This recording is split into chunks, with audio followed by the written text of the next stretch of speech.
Assalamu alaikum grade 9th. I hope you all will be fine. Okay students, as you all know that we have started our topic parts of speech. Nouns और pronouns हम कर चुके हैं. आज हमारा third जो type है parts of speech में वो है verb. A verb that, what is a verb?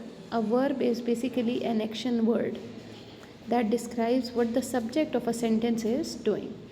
कोई भी ऐसा वर्ड जो किसी सब्जेक्ट के एक्शन को इंडिकेट कर रहा होता है वो हमारे पास कहलाता है वर्ब. जैसे for example play, go, right, sleep, eat etcetera.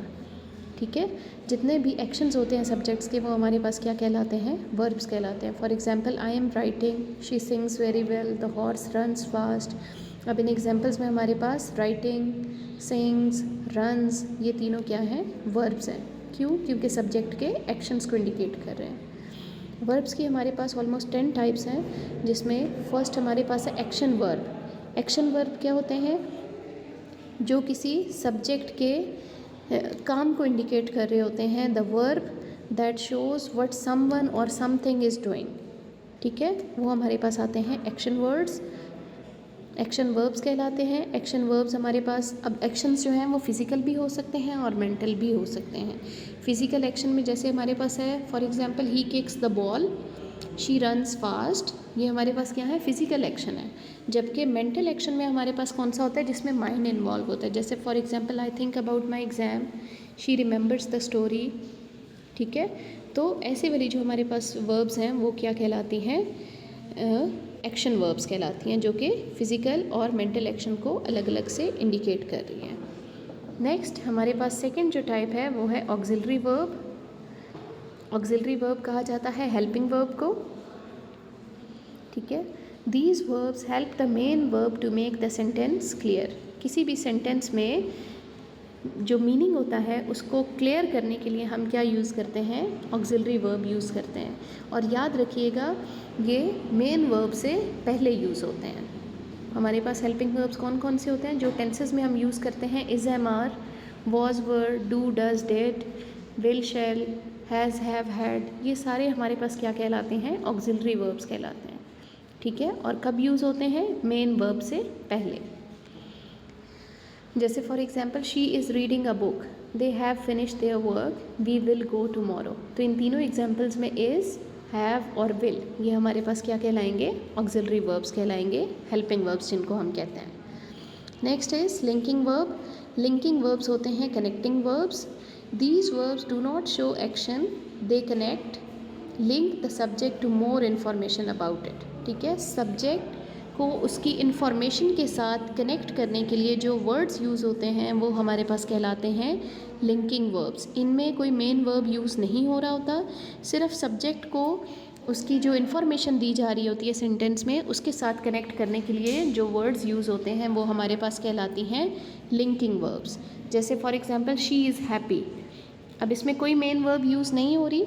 Is जो है वो क्या कर रहा है? सब्जेक्ट को उसकी इन्फॉर्मेशन के साथ ज्वाइन कर रहा है, जोड़ रहा है, लिंक कर रहा है, कनेक्ट कर रहा है, तो वो हमारे पास क्या कहलाएगा? Linking verb.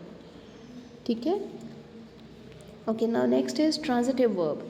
Transitive and intransitive verbs.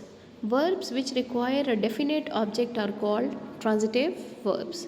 ठीक है, डेफिनेट ऑब्जेक्ट हमारे पास वो ऑब्जेक्ट होता है जिसको अगर हम सेंटेंस में से रिप्लेस कर देते हैं, हटा देते हैं, तो हमारा सेंटेंस इनकम्प्लीट हो जाता है. ठीक है, और ट्रांजिटिव वर्ब्स वो वर्ब्स होती हैं जिनको डेफिनेट ऑब्जेक्ट की ज़रूरत होती है, वो डेफिनेट ऑब्जेक्ट के बगैर इनकम्प्लीट होते हैं. जैसे फॉर एग्जांपल हमारे पास एक सेंटेंस है शी रोट अ लेटर.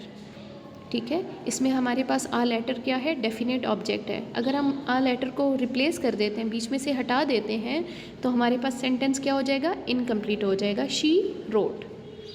ठीक है, तो ऐसी वाली वर्ब्स हमारे पास क्या कहलाती हैं? ट्रांजिटिव वर्ब्स कहलाती हैं.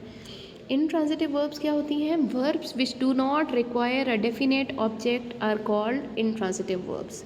ठीक है, इनको डेफिनेट ऑब्जेक्ट की ज़रूरत नहीं होती है, ये डेफिनेट ऑब्जेक्ट के बगैर भी कंप्लीट होते हैं. For example the sun shines bright.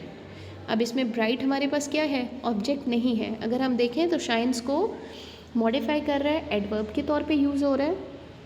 ठीक है, और अगर हम उसे हटा भी देते हैं तो फिर भी हमारे पास सेंटेंस कंप्लीट रहेगा. The sun shines. या मैं कहती हूँ कि birds fly in the sky, अगर इन द स्काई को हम हटा भी देते हैं, वो हमारे पास जो है वो ऑब्जेक्ट नहीं है, आप उसको फ्रेज कंसीडर कर सकते हैं, बर्ड्स फ्लाई, परिंदे उड़ते हैं, ठीक है। तो तब भी हमारे पास सेंटेंस क्या है, मीनिंगफुल है। तो ऐसे ऑब्जेक्ट्स जो मतलब ऐसी वर्ब्स जिनको डेफिनेट ऑब्जेक्ट की ज़रूरत नहीं होती, वो हमारे पास कहलाती हैं इंट्रांजिटिव वर्ब। इसका एक ट्रिक आपको बताती चलूँ। इसका ट्रिक ये है कि sentences which can be changed into passive voice, the verb in that sentence will be a transitive verb. वो सेंटेंसेस जो पैसिव वॉइस में चेंज हो सकते हैं, उन सेंटेंसेस में जो वर्ब यूज़ हो रही होगी ना, वो आपके पास होगी ट्रांजिटिव वर्ब्स।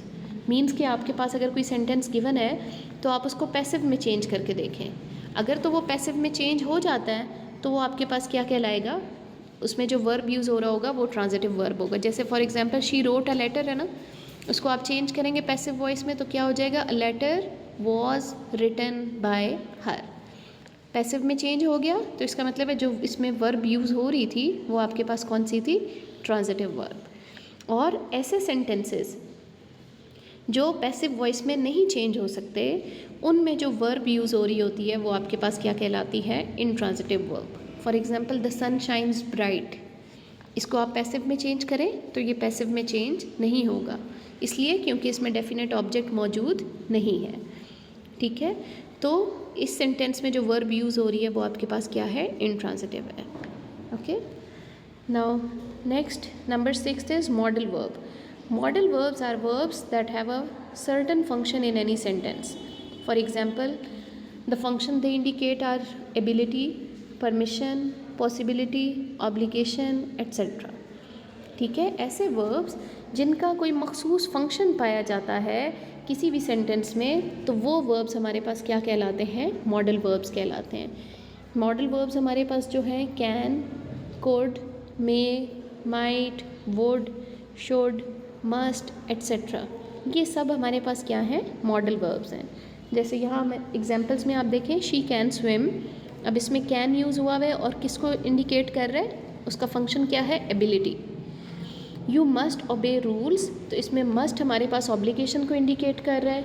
मे आई कम इन, तो ये परमिशन है इसका फंक्शन। इट माइट रेन, तो ये क्या है, पॉसिबिलिटी है, कोई मुमकिन बात है, ठीक है। तो ऐसे फंक्शंस के साथ जो है ये मॉडल वर्ब्स सेंटेंसेस में यूज़ की जाती हैं। Okay, our next type is finite verb. A finite verb shows who is doing the action and when. Finite verbs वो वर्ब्स होते हैं जो हमें बताते हैं कि कौन और कब एक्शन परफॉर्म कर रहे हैं। मीन्स कि इसमें टाइम, व्हेन जो है वो टाइम को इंडिकेट कर रहा है, और who is doing the action, तो हु सब्जेक्ट को इंडिकेट कर रहा है, ठीक है। फाइनाइट वर्ब में होता ये है कि जो वर्ब्स होती हैं वो सब्जेक्ट और टेंस मीन्स टाइम, सब्जेक्ट और टाइम के अकॉर्डिंगली फाइनाइट वर्ब्स चेंज होती रहती हैं। अब किस तरह से चेंज होती हैं, फॉर एग्जांपल हमारे पास एक सेंटेंस है, she plays cricket. Plays verb के साथ हमारे पास एस और ईएस का एडिशन हुआ है ना, प्रेजेंट इंडेफिनिट टेंस का ये सेंटेंस है। लेकिन अगर यहाँ पे मैं सब्जेक्ट चेंज करती हूँ, शी की जगह प्लूरल सब्जेक्ट लाती हूँ दे, तो यहाँ पे हमारे पास क्या आ जाएगा, दे प्ले क्रिकेट। तो फाइनाइट वर्ब थी जो कि सब्जेक्ट को रिप्लेस करने से चेंज हो गई प्ले में। इसी तरह से अगर टाइम हमारे पास आ जाता है, जैसे फॉर एग्जांपल येस्टरडे है, तो वहाँ पे हमारे पास क्या आएगा, they played yesterday, second form of verb हमारे पास आ जाएगी, ठीक है। तो ये याद रखिएगा, फाइनाइट वर्ब्स वो वर्ब्स होती हैं जो टाइम और सब्जेक्ट के साथ चेंज होती हैं, ठीक है। Okay, next 8th type is infinite verbs. An infinite verb does not change with subject और टेंस, ठीक है। ये जो वर्ब्स होती हैं ये सब्जेक्ट और टाइम के अकॉर्डिंगली चेंज नहीं होती हैं, ठीक है। अब किस तरह से नहीं होती हैं, it does not show time clearly and can not make a complete sentence alone, ठीक है। ये अपना मतलब इनके बगैर जो है वो सेंटेंस कंप्लीट नहीं होता अकेले, अगर हम इन्हें देखें तो। जैसे for example she likes to read novels, अब यहाँ पे टू रीड आया हुआ है हमारे पास, कोई सर्टन टेंस नहीं यूज़ हुआ हुआ। अगर हम सब्जेक्ट की जगह मैं शी की जगह दे प्लूरल वाला सब्जेक्ट भी यूज़ करूँगी तो तब भी ये to read as it is रहेगा।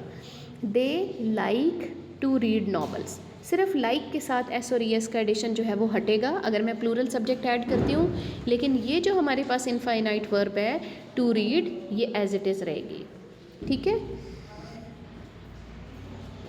Next is okay infinite verbs, non finite verbs भी जिनको हम कहते हैं, उनकी फर्दर हमारे पास जो है वो 3 टाइप्स हैं।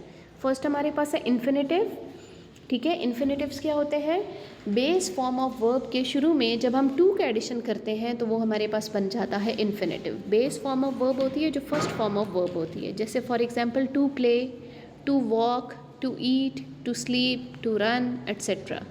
ठीक है, for example I want to eat cake, या फिर she decided to go to the market. ठीक है, आई था तो तब भी उसके साथ हमने सेम वो यूज़ किया इन्फिनेटिव। सब्जेक्ट हमारे पास जो है वो शी हुआ, चेंज हुआ, तो तब भी हमने उसके साथ सेम इन्फिनेटिव जो है वो यूज़ किया है। Next is gerund. जेरेंड होता है हमारे पास वर्ब की आईएनजी वाली फॉर्म। ठीक है, लेकिन वर्ब की आईएनजी वाली फॉर्म प्रेजेंट पार्टिसिपल भी होती है। अब हम इन दोनों को डिफ्रेंशिएट किस तरह से करते हैं? जेरेंड जो है वो वर्ब की आईएनजी वाली फॉर्म तब कहलाएगी जब वो एज अ नाउन फंक्शन कर रही होगी किसी सेंटेंस में। ठीक है, फॉर एग्जाम्पल अगर यहाँ सेंटेंस में देखें, एग्जाम्पल में reading is a good habit, तो रीडिंग हमारे पास क्या है? जेरेंड है। क्यों? क्योंकि ये एज अ नाउन एक्ट कर रहा है। इसी तरह से सेकंड एग्जाम्पल में है स्विमिंग इज़ फन, तो यहाँ पे भी आईएनजी वाली फॉर्म है वर्ब की, लेकिन एज अ नाउन एक्ट कर रही है, तो ये जेरेंड होगा। Okay, next is participles. Participles verbs with verbs acting like adjectives are called participles. ठीक है, वो वर्ब्स जो एडजेक्टिव्स के तौर पे एक्ट कर रहे होते हैं वो हमारे पास पार्टिसिपल्स कहलाते हैं। पार्टिसिपल्स की फर्दर हमारे पास 2 टाइप्स हैं, प्रेजेंट पार्टिसिपल्स और पास्ट पार्टिसिपल्स।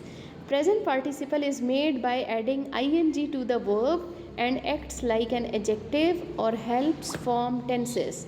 ठीक है, वर्ब की जो ing वाली फॉर्म होती है वो हमारे पास प्रेजेंट पार्टिसिपल भी कहलाती है, लेकिन जेरेंड जो है वो सिर्फ एज अ नाउन एक्ट करता था, जबकि प्रेजेंट पार्टिसिपल हमारे पास एडजेक्टिव के तौर पे भी यूज़ होता है और टेंसेस बनाने के लिए भी यूज़ होता है। अब टेंसेस किस तरह से बनते हैं? जैसे हमारे पास कॉन्टीन्यूस सीरीज़ है, प्रेजेंट कॉन्टीन्यूस है, पास्ट कॉन्टीन्यूस है, फ्यूचर कॉन्टीन्यूस है, तो उसमें हम क्या यूज़ करेंगे? ing वाला वर्ब यूज़ करेंगे।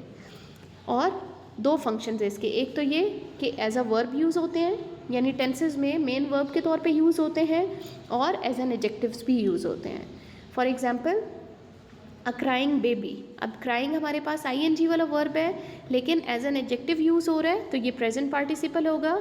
इसी तरह से सेकंड एग्जांपल टेंस की हमारे पास है, she is reading a book, present continuous tense में ing वाला वर्ब यूज़ हो रहा है, तो यहाँ पे इसका फंक्शन क्या है? As a verb. ठीक है, तो present participles as a verb भी यूज़ होते हैं और एज एन एडजेक्टिव भी यूज़ होते हैं। इसी तरह से एक और एग्जांपल इसकी देखें, I have a loving and caring family. यहाँ पे लविंग और केयरिंग ing वाले वर्ब्स हैं, लेकिन एज एन एडजेक्टिव्स यूज़ हो रहे हैं, तो ये हमारे पास क्या है? Present participle. अच्छा, यहाँ इन्होंने कॉन्टीन्यूस टेंसेस का बताया हुआ है, often shows an action. Yes, present continuous है, तो वो हमारे पास उसी एक्शन को इंडिकेट करेगा जो कि अभी कॉन्टीन्यू है, जो कि अभी जारी है। Next is past participle. Past participle is the third form of verb. Past participles हमारे पास होते हैं थर्ड फॉर्म्स ऑफ वर्ब्स। ठीक है, अब ed के साथ ज़्यादातर ये एंड होते हैं हमारे पास। ठीक है, जैसे for example the broken chair is useless, और फंक्शन इनका भी वही फंक्शन होता है कि एक तो ये एज एन एडजेक्टिव एक्ट करते हैं, used as an adjectives. For example the broken chair is useless, तो ब्रोकन हमारे पास क्या है? Past participle. और इसके अलावा विद हेल्पिंग वर्ब्स, जो परफेक्ट टेंसेज होते हैं ना, present perfect tense, past perfect tense और फ्यूचर परफेक्ट टेंस, उनकी हेल्पिंग वर्ब्स के साथ यूज़ होते हैं। मीन्स के has, have, had, will have और शैल हैव के साथ हम थर्ड फॉर्म यूज़ करते हैं पास्ट पार्टिसिपल। इसके अलावा हमारे पास जो पैसिव वॉइस होते हैं उनमें भी हम पास्ट पार्टिसिपल्स यूज़ करते हैं।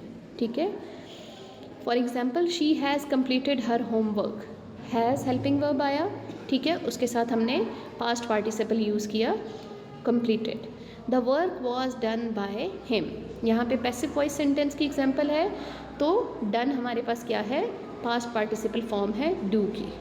It often shows a completed action. Yes, past participles जो हैं वो हमेशा कम्प्लीटेड एक्शन को इंडिकेट करते हैं। Okay, now next number 9th type of verb is regular verb. Regular verbs form their past tense and past participle by adding ed, d और ied to the base form. जो first form of verb होती है उससे जब हम second और third form बनाते हैं तो जिन वर्ब्स के साथ ed, d या फिर ied का एडिशन होता है वो वर्ब्स हमारे पास कहलाती हैं रेगुलर वर्ब्स. जैसे for example play, played, played है, कैरी, कैरिड, कैरेट, CARRIED और ED का एडिशन हो रहा है इनके साथ. तो ये हमारे पास क्या है, रेगुलर वर्ब्स हैं. इरेगुलर वर्ब्स वो वर्ब्स होती हैं जिनके लिए कोई फिक्स रूल नहीं होता, ठीक है. मीन्स कि वो अपनी जो वर्ब की फॉर्म्स होती हैं वो डिफरेंट तरीक़ों से चेंज करती हैं. जैसे फॉर एग्जांपल गो, उसकी सेकंड और थर्ड फॉर्म हमारे पास डिफरेंट होती है. Go, went, gone. Eat, ate, eaten. Break, broke, broken. तो ऐसी वाली जो वर्ब्स होती हैं, वर्ब्स की फॉर्म्स, वो हमारे पास आती हैं इरेगुलर वर्ब्स में. Okay students, I hope you will understand today's lecture. अल्लाह हाफिज़ एंड टेक केयर ऑफ